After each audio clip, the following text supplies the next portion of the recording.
Sa nakaraang kwento ng aking biyahe, ibinahagi ko sa inyo kung ano na nga ba ang kalagayan at kondisyon ng kalsadahan sa Agoncillo Laurel Road. Ating nakita ang malawakang pinsala na iniwan ng nakaraang bagyong Christine, lalo na sa barangay Pilibinuang sa bayan ng Agoncillo sa probinsya ng Batangas. At ating din nakita ang malawakang mga landslide na isa sa naging dahilan kung bakit nalubog ang ilang barangay sa bayan ng Agoncillo. Sa bidyong ito yung pagpapatuloy ng kwento ng aking biyahe dito sa probinsya ng Batangas, kung saan ating bibisitahin at aalamin kung ano din ang naging kalagayan ng isa sa dinarayo dito sa bayan ng Laurel, Batangas. Ito, ang Laurel Baywalk. Nakakalungkot dahil hindi din ito nakaligtas sa hagupit ng bagyong Christine dahil sa pagguho ng ibang parte ng kalsada at mga bakas ng pagbaha at paglandslide.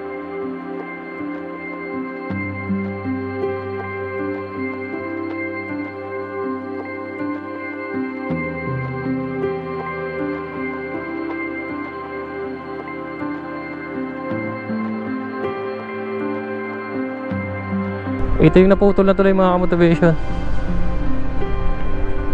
Wala na, hanggang dito na lang yung mga tao. May daan pa dyan boss sa kabila? Yung... Ay, dito sa may cemeteryo? Makakarating na po doon sa may 5? Ay, doon po. Ay, dito sa may gilid ng cemeteryo. Sige, salamat. Ito mga ka-motivation, no? Yung naputol na tulay. Ayun, nadaan ang mga tao dun sa may ibaba. Kasi mas malapit nga naman to kung dito lang ka naman eh. Kasi kung iikot ka pa doon, nakapakalayo. So, ipakita ko lang mga motivation yung drone shot ko dito. Eto.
Okay mga ka-motivation, bali nandito tayo sa may Boso-Boso, sa may Laurel, Batangas. So makikita natin napakaganda ng tanawin dito. Ayan, oh. Kita-kita mo dito yung Taal Lake saka Taal Volcano. Saka dito sa part na to, dyan sa baba, makikita natin yung mga landslide. Meron din. Ayun, mga landslide na yan. So ang gagawin ko mga ka-motivation, bali kadugtong to ng biyahe ko nung nakaraan nang pumunta ako doon sa dulo na nasira ng tulay sa may Agoncillo. So in-update ko lang yung kalsadahan papunta doon sa may Agoncillo. So nakita nga natin sa nakaraang video natin yung napuruhan yung barangay Pilibinuang. So grabe ang kapal ng lupa sa mga kahoy na rumagasa sa kanila. So ngayon, try ko naman pumunta doon sa may Baywalk ng Laurel para ma-update din kung ano yung status doon. Kasi isa yun sa sikat na pasyalan doon sa, dito sa Laurel, Batangas. So malapit lang yan dito sa may Boso-Boso, sa may barangay Boso-Boso. Ayan. Puntahan ko lang mga motivation para maipakita ko rin kung ano sitwasyon doon. Yeah. Ito, landslide din dito. Sira yung kalsada. Yun sa kabila mga motivation, ganoon din, oh. Tapatan sila, oh. Sira yung kalsada. Landslide. Yeah.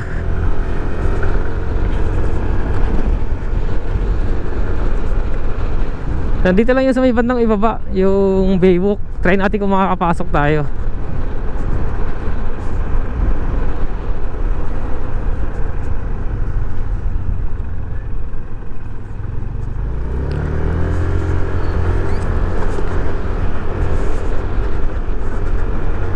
Opya.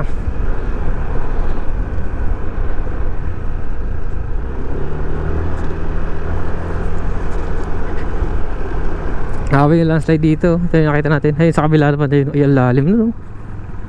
Grabe. Ang lalim ito, no? Delikado na.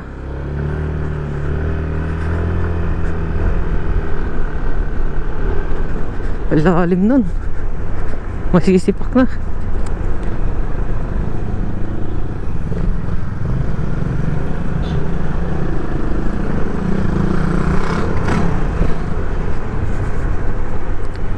Opya.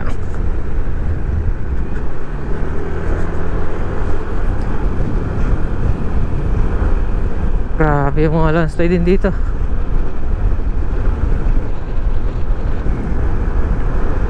Silipin lang natin dito yung Baywalk.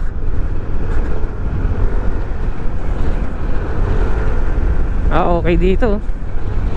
Hindi naramdaman ng ano dito Bagyong Christine dahil walang bakas ng mga pagbaha, walang landslide. Medyo mataas dito sa part na to.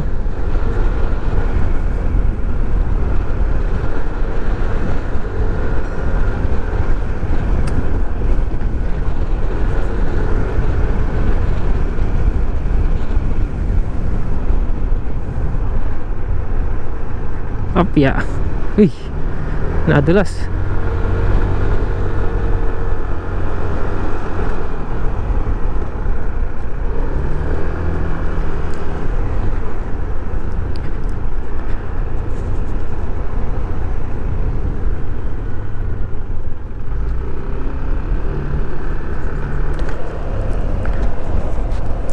Yeah.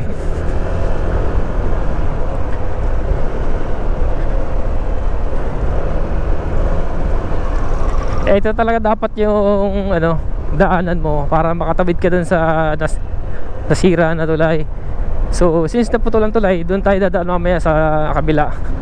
Silipin lang natin dito yung ano, yung Baywalk.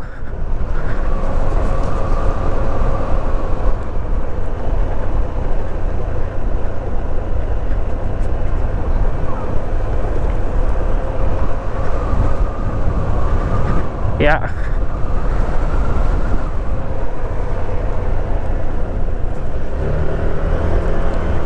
Tignan natin kung makakapasok tayo.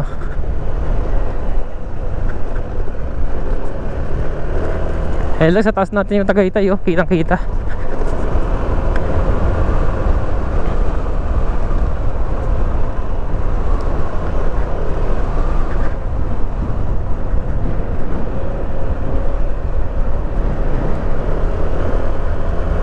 Hopya. Ayan, oh. Grabe yung bakas ng mga landslide sa Tagaytay, oh. Yung mga kabundukan sa Tagaytay, oh.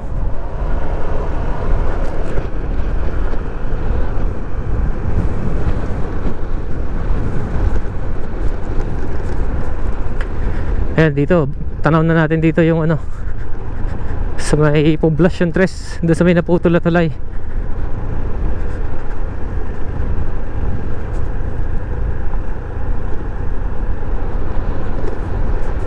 Eto, kanan tayo dito. Ito yung papasok ng Baywalk.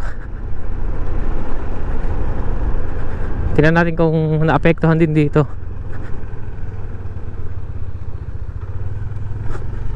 Okay. Meron din. Ayan, oh, may mga na gilid na rin ng mga lupa na umaandad sa kalsada.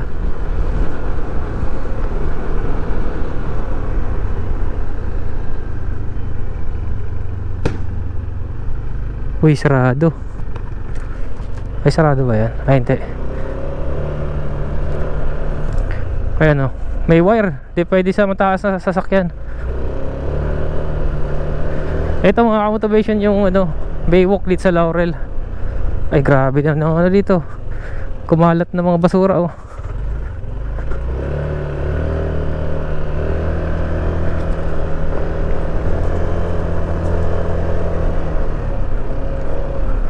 Ay, grabe, nasipak din, oh.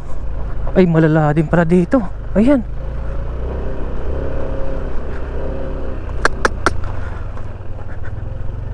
Grabe din pala landslide dito.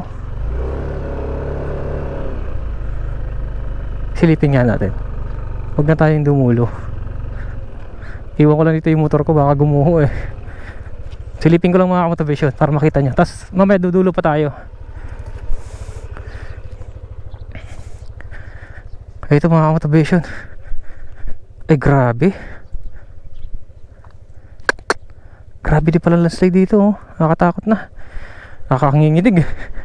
Baka mamaya gumuho. Silipin natin dito sa may unahan. Tapos mag-drone tayo mamaya dyan para makita nyo mga motivation dyan.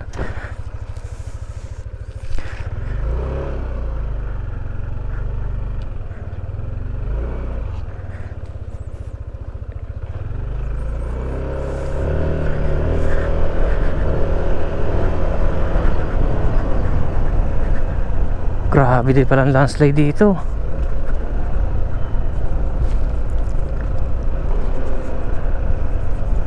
Ayan oh.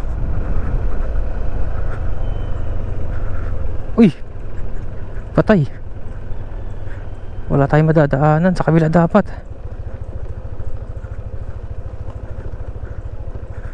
Ayan mga motivation oh. Di na tayo makakadulo. Balik na lang ako tapos mag drone ako dito sa may yung nasipa kanina na kalsada. Wala pala madaanan dito. Dapat sa kabila pala. Ay grabe din mga landslide dun oh. Ikot lang ako mga motivation para makapag drone tayo dun sa may nasipak na kalsada. Wala pala madaanan dito. Dito siya sa kabila.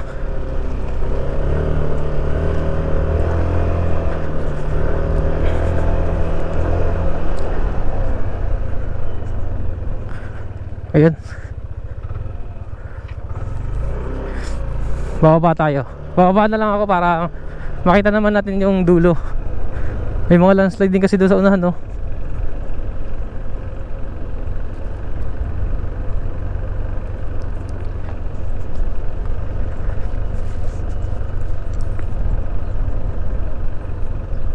Yeah. May dinadayo kasi dito ng ano eh, kainan na yan oh, yung Burger Ahoy.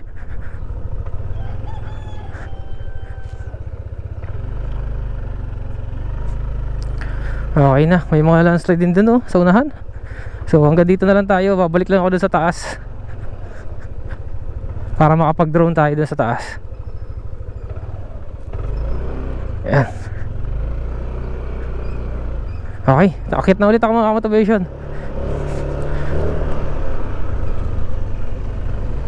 Grabe din ang landslide dun sa unahan.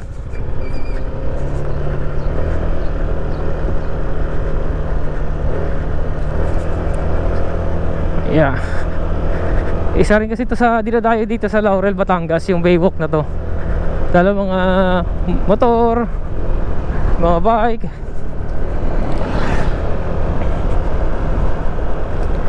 Yeah. Nakakatakot lang dito sa part na to. Ito yung i-drone natin para makakuha tayo ng shot dito. Yeah. Grabe. Landslide dito.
Okay mga motivation, palabas na ako dito sa may baywalk.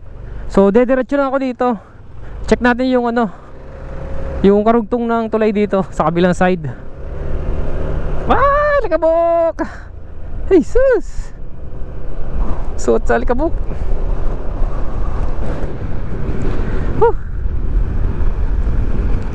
Dito sa part na to hindi masyado.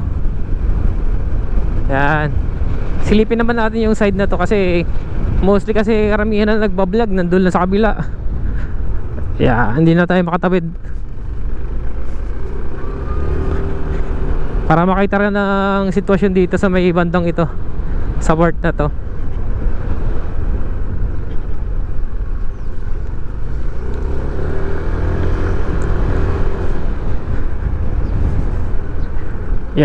Tapos babalik na lang tayo mamaya doon sa dinaanan ko kanina.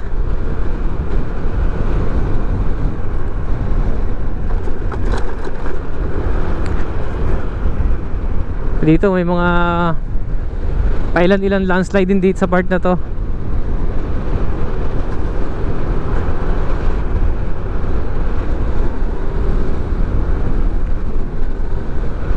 Uy, ano nangyari kaya dito? Binagyo? Ayun yung parang gasolinahan. Binaha din. Grabe mga landslide din pala dito oh.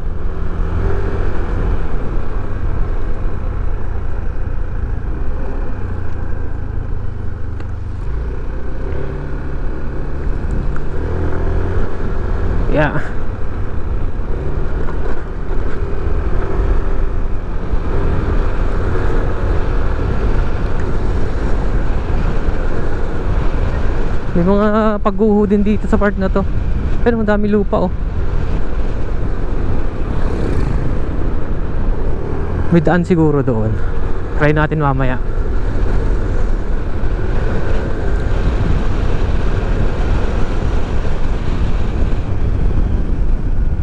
Hindi naman naapektuhan dito. Kasi yan, dito pa yung mga halaman ano.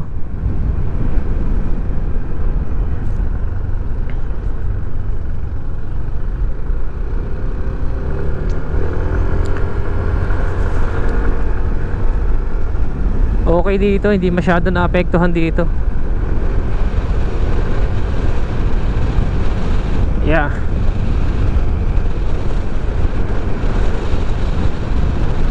Ito na yung tulay. Ito na yung naputol na tulay mga ka-motivation oh. Ito yung karugtong. Ayan. Ito yung sementeryo na natawid sila sa ilog oh.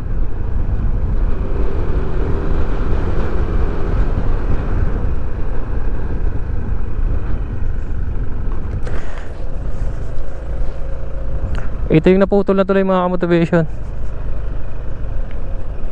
Wala na, hanggang dito na lang yung mga tao. May daan ba dyan boss sa kabila? Yung Sa may cemetery. ay dito sa may sementeryo? Makakarating na po doon sa may 5? Doon naman na ba? Ay doon po. Dito sa may gilid ng sementeryo. Sige, salamat. Ito mga ka-motivation no. Yung naputol na tulay. Ayun, nadaan ang mga tao dun sa may ibaba. Kasi mas malapit nga naman to kung dito lang ka naman eh. Kasi kung iikot ka pa doon, nakapakalayo. So, ipakita ko lang mga motivation yung drone shot ko dito. Ito, yung kasagsagan ng ano pa lang, bago-bago pa lang yung bagyo na rumagasa. Yung pagkasira nito. Pakita ko lang yung drone shot ko dito. Ito. Ayan, nakikita natin sa drone shot mga motivation. Yan, yung tulay na nasira. Grabe yung pinsala, di ba? Yan, nakikita natin sa drone shot. Ayan. Okay, mga motivation, may daan daw dito. So bigyan ko lang kayo ng idea pa kung saan ang pwede dumaan. Dito na sa gilid ng sementeryo. Dito. Para makabalik tayo sa may poblasyon 5. Meron palang daanan dito. Ito.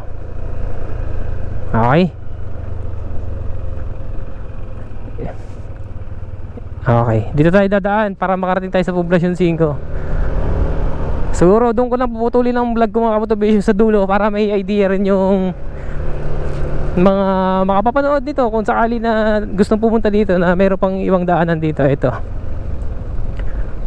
yeah. Dito pala yung daanan. Kanina kasi layo ng inikutan ko. Yeah.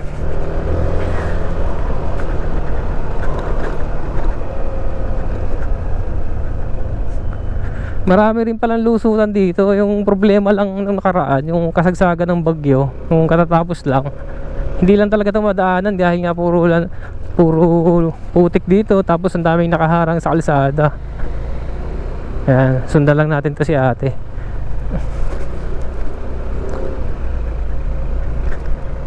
Yeah. Grabe din palang pinsala. Ayun, nasira yung pader, oh. Tumagilid pa to, oh. Yan, oh, sira.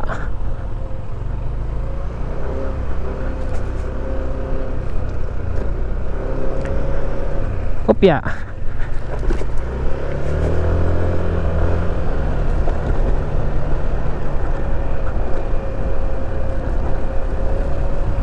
Uy, saan kaya ito? Tanong tayo dito kaya ate. Baka may napalayo tayo.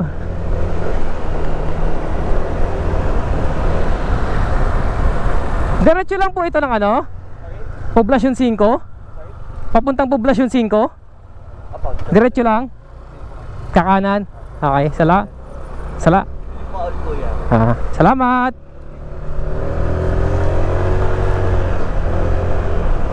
Dito daw.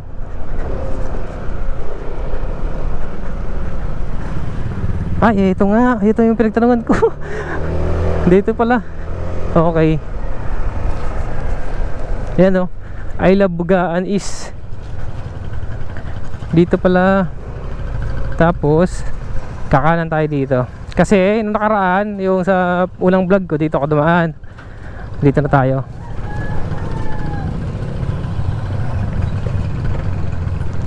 Ito pala yung tagos nun. Okay. Nandito tayo sa may sa may Barangay Bugaan East. Yeah. Grabe dito, oh. Ito nga yun na ipakita ko sa nakaraang vlog ko. Yan, oh. Yung karugtong ng vlog, ng unang vlog ko pala. Ito kasi yung karugtong motivation. Yung pinuntahan ko nga yung Laurel Baywalk.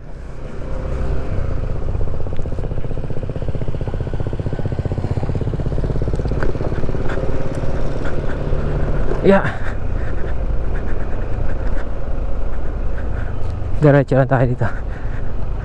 So, paano mga ka-motivation? Dito ko na lang tatapusin yung video ito. Maraming salamat kung nakarating ka dito sa dulo ng video ito. Kung hindi ka pa nakapag-subscribe, baka pwede papindot naman ang subscribe button at i-like mo na din at i-share para mapasama ka sa bumubuo ng channel ko. Maraming salamat. So, yun lang yung update dito sa may ilang barangay dito sa Laurel, Batangas. Tapos doon papuntang Agoncillo. Yeah. So nakita naman natin na totally hindi pa naman nakaka-recover yung mga nasilanta ng bagyo dito. Makikita natin marami pang mga lupa na nakadagan sa kalsada, tapos hindi pa nakakakot. Tapos ito yung simbahan dito nila ng chapel. Yeah. Nadaganan din, so na-clearing na siya.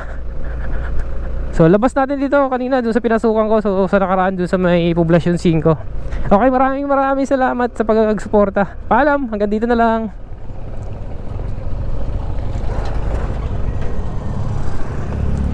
Yeah. Okay.